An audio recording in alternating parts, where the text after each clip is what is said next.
What's up guys, it's Taylor, and that was probably the worst intro you've ever seen. Anyway, welcome back to my channel, and my name's Taylor. If you are new here, I would love it if you would hit that subscribe button. That would mean the world to me. I upload videos every Friday, so also turn on post notifications so you never miss when I upload a new video. My last two videos, I did true crime videos, and those I don't think are getting as much attention as I thought they would, so I guess y'all didn't like them, so I figured I would do new videos, and this is more a happy video than a sad video. As you can tell, I'm pretty excited about this one, so I really hope y'all enjoy it, and I also hope it helps y'all out. If y'all did not know, I am 19 and I am I'm not a senior in college. Why did I just say that? I am a freshman in college, and I go to Georgia Southern University, and if you don't know where that is, we have 3 campuses now instead of 1. There's one in Statesboro, one in Savannah, and one in Liberty in Georgia. I have been considering transferring to the University of Georgia, which is UGA in Athens. Go Dogs! I love watching the Georgia games, and I have been considering going there for a while, but then I changed my mind and I decided to stay at Georgia Southern. But I will figure out if I'm going to transfer there or not over the summer, because I will transfer in the fall of 2019. So right now I am in the spring semester of my freshman year of college, and I also did summer classes, so I did summer, fall, and now I'm doing spring. So in total, I have completed 6 classes, but I am taking 5 right now. When I get done, I will have 30 credits, and that's what you need to transfer to UGA. But I am making this video because a lot of people always ask, how do you make A's in college? So I figured I would make a video about it to give y'all kind of like some tips and everything, and just help y'all out. So I want to start off this video by saying, and I hate to disappoint you, but you are not going to make an A in every single college class you take. I mean, some people might, and if you do that, that is amazing. Like, hit me up and tell me your study tips, because I need to know.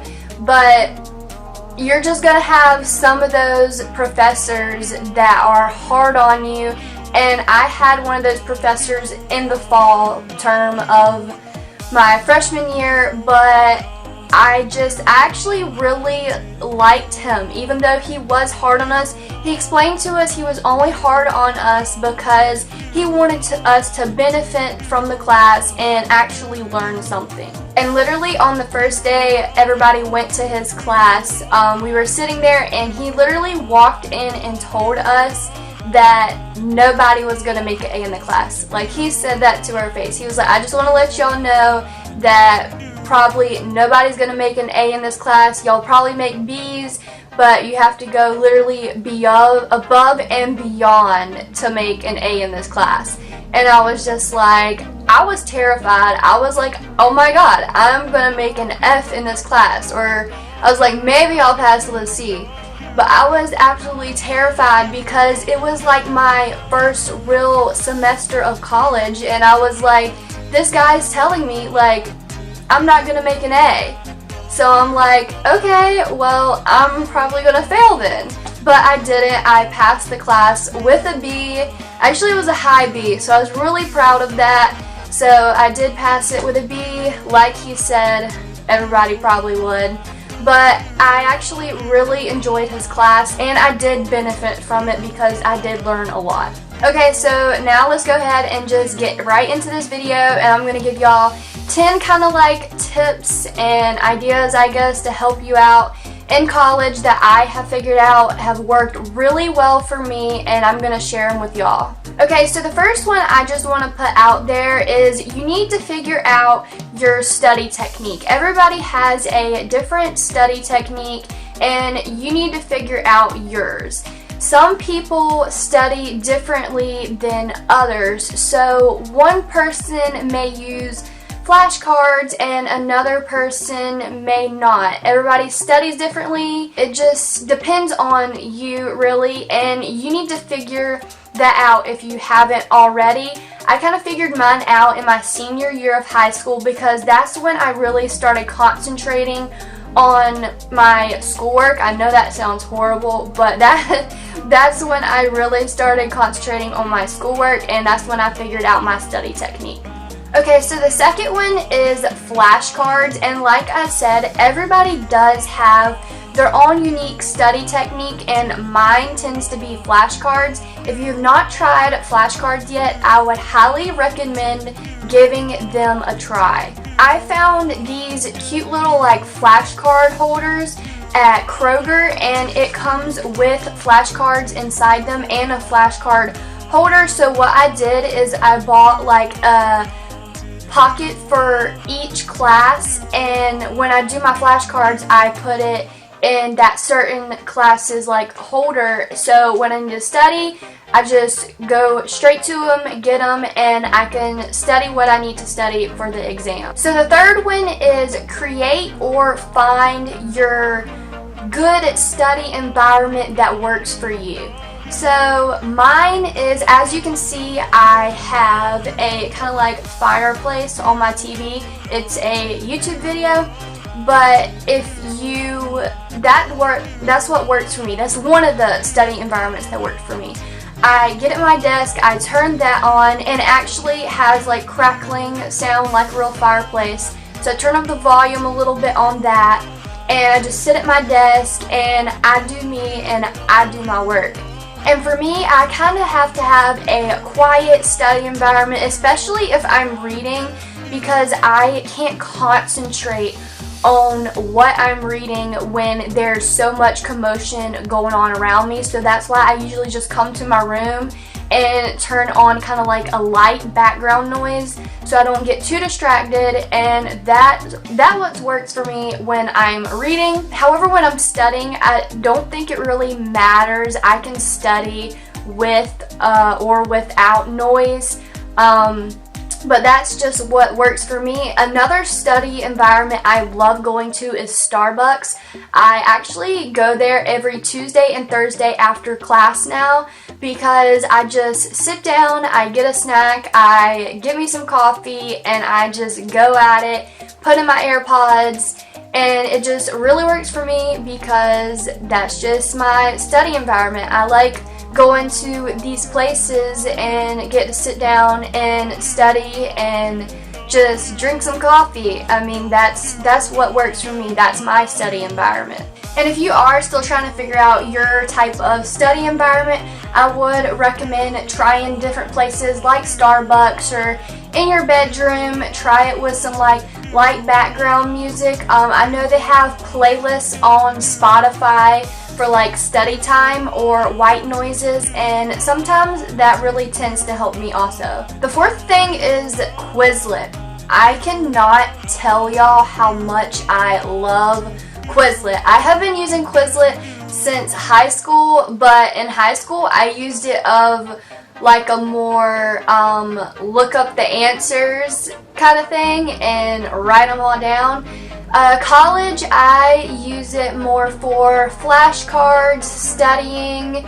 It's honestly the best like go-to. I love Quizlet. I used it, like I said, all throughout high school. I think I even used it in middle school some, and now I'm using it in college, so I really recommend trying Quizlet for flashcards and other stuff like that to help you study. The fifth thing is use your college's library. My college's library has a ton of books.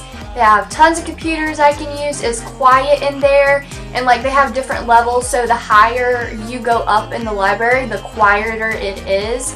So I really like that, because when I'm trying to study for a test, I like going up on the second level, and it's really quiet, and they have like these little individual cubbies I can sit in, so I'm by myself, I can focus and not worry about anything else. And also using their resources will really help you also. And if you can't find a certain book or thing you're looking for, just ask your librarian. I'm sure they have plenty of help in your library at your college. I know they do at mine. So just ask and I'm sure they will be glad to help you.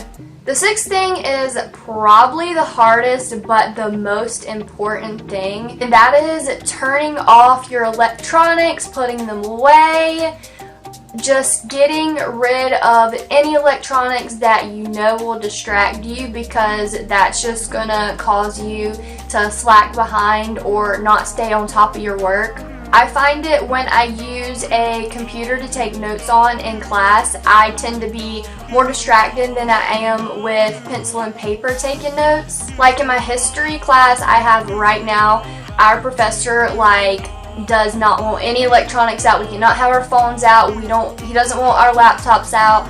So we all just use pencil and paper, and I really concentrate in that class. I know what's going on, everything he's taught us, I know, and I really like that because it sounds boring, but he just stands up there and talks and we take down the notes.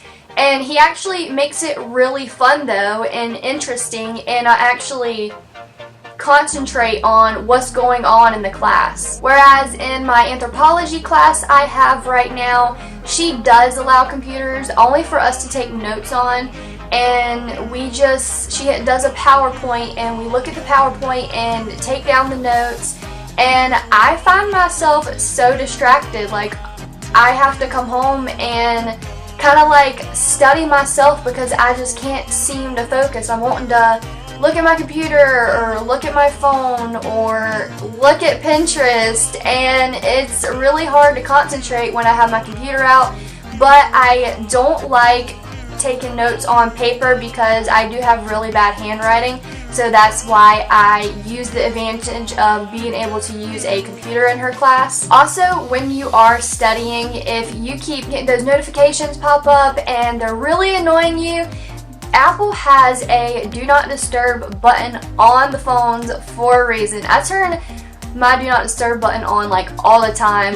People will call me and be like, why aren't you answering my calls? And I have do not disturb mode on. I need to be left alone, I need to study, or I'm sleeping, and that's what that button is made for, and I use it to its advantage. Number 7 is tutoring, and I highly recommend this if you are struggling in any class. Once you know you are struggling, you need to get help, especially if it is in a math class, because math will mess you up. I don't know how it is on y'all's campuses, but on mine they do offer tutoring for free, and basically it's upperclassmen that are taking, I guess, AP classes, not AP classes, I don't know what it's called, but they're really smart. Just put that out there. They're really smart, so they know what they're doing, so they can help you. And I've actually went and got help before, and it really helped. Last semester I was taking a online math class, and that's basically where you gotta teach it yourself, and I was just what is going on? And I was stuck, so I went to tutoring and they helped me out, and I'm so thankful for that because I passed my online math class with AA, and that made me really happy because I didn't really expect that, especially out of an online math class, because I figured I would do worse, but that was really my only option at the time, was to take the online class. So that's what I did. But getting tutoring will really benefit you, especially if you're struggling. Even if you just want to go to tutoring to kind of go over things. Somebody wants to, if you want somebody there to go over things with you, go to tutoring. I mean, they're really nice, at least the ones on my campus are, and I'm so thankful for that I have that advantage to do that. So I really recommend getting tutoring if you are struggling in a class. Number 8 kind of ties in to the last tip I gave you, and this is go to your professor's office hours. Going to your professor's office hours not only gives you help or answers questions you need, it also builds a relationship with your professor. And in college, you're gonna want that, trust me. You're gonna want to build a relationship with every professor you have in college. When you build a relationship with your professors, they might just raise your grade up, you know. If you have a B, they might raise it to an A, because in college they can do that. They are in control over that. So I would highly recommend going to your professor's office hours if you have any questions, concerns, you know, just build a relationship with them and get to know them. I've had 3 of my professors this semester tell me that if we stay engaged in the class, that they will actually raise our grade a letter grade higher than it would be. So if I made a C, they raise it to a B. If I made a B, they raise it to an A. So I highly recommend being engaged with your professor, being engaged with the class overall, going to talk to your professor in the office hours. It will just really help your grade, and just trust me on it. I had a professor over the summer. My grade went from a high B to an A just because I stayed engaged and stayed in contact with her and always went to her for help if I had any questions. Number 9 is study ahead of time. When you have an exam, you do not want to study the night before. I've done it. It does not work. I mean, I have done it and passed, but I've done it and failed. And really, if you just study ahead of time, it makes things so much easier, because you're not trying to sit there for 4 hours the night before the exam cramming everything into your brain. It just makes you stressed, and it's just not good at all. So what I've started doing is, after I take notes in, let's say, history, I take notes for that day. I would come home. Of course, I retype my notes, so I kind of like revise it while I'm retyping it. Well, not retyping it, but I write it in class, so I retype it on the computer. So I'm kind of like revising it while I'm doing that, but I also read over it again to make sure I get a full understanding of it, and also that's like studying. So when I do get to the day of the exam, I have basically went over my notes again and again, so I will most likely be prepared for it. But also, like I said, I do like using the flashcard method. That is an amazing method that works for me, and I hope it will work for you guys. Please try it if you have not. So I do also use those to study and also read over my notes, like I said, beforehand and not the night before the exam, because you're just going to be stressed. You're going to be tired when you go to the exam, because most likely if you're studying the night before the exam, you're not sleeping. You're just up all night studying, and that doesn't do anything for you. It's going to hurt your grade. And if you don't know, in college, it's not like high school. So college, you may have just 4 tests, a midterm and a final, and that's all you're graded on. If you fail all 4 of those tests, then you're basically screwed. You're going to probably fail that class. So I would highly recommend studying for your exams and studying ahead of time instead of the night before the exam. And the last tip I have for y'all is to take care of yourself. College is stressful. You're going to get sad. You're going to get depressed. You're going to get irritated. And you just, through all this, through all the work you have to do, all the exams you have to study for, please remember to take care of yourself. If you're not taking care of your body like you're supposed to, then you're just not going to be in a right position to keep up with everything that's going on at college. So yes, continue studying for those exams and doing your work, but don't forget to sleep, don't forget to eat, don't forget to shower. You know, even have your time. Set aside time to have your time. And I know that's easy for me to say just talking to a camera, but if you set aside just even like maybe 15 minutes of your day, set it to the side to do a face mask, to read a book, to listen to a podcast. That is something I've really enjoyed lately, is listening to podcasts to help me kind of like relax and settle down. And I usually do it in the morning or at night.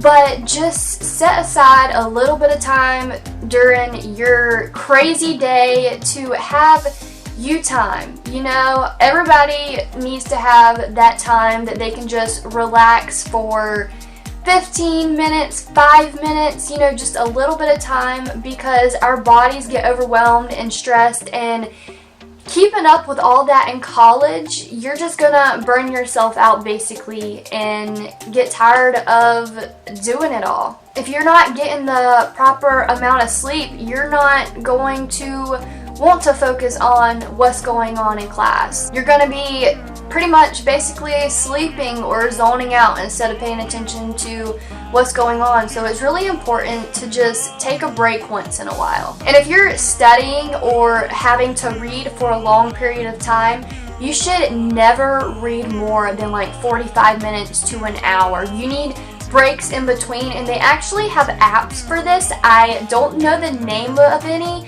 but they have apps where you set it and you work for so much amount of time, but it gives you breaks so you're not overwhelming yourself. And it just really helps if you just take a break once in a while during your day. But that is all the tips I have for you guys. I really hope y'all enjoyed this video. Give it a big thumbs up if you did. Don't forget to subscribe and turn on post notifications so you never miss when I upload a new video. And also leave any other videos you would like to see down in the comments below, because I really don't know what y'all want, and I really hope that I'm giving some content that can help you or for your enjoyment. So please let me know what else you would like to see. And as always, I love you guys, and I will see y'all in next week's video.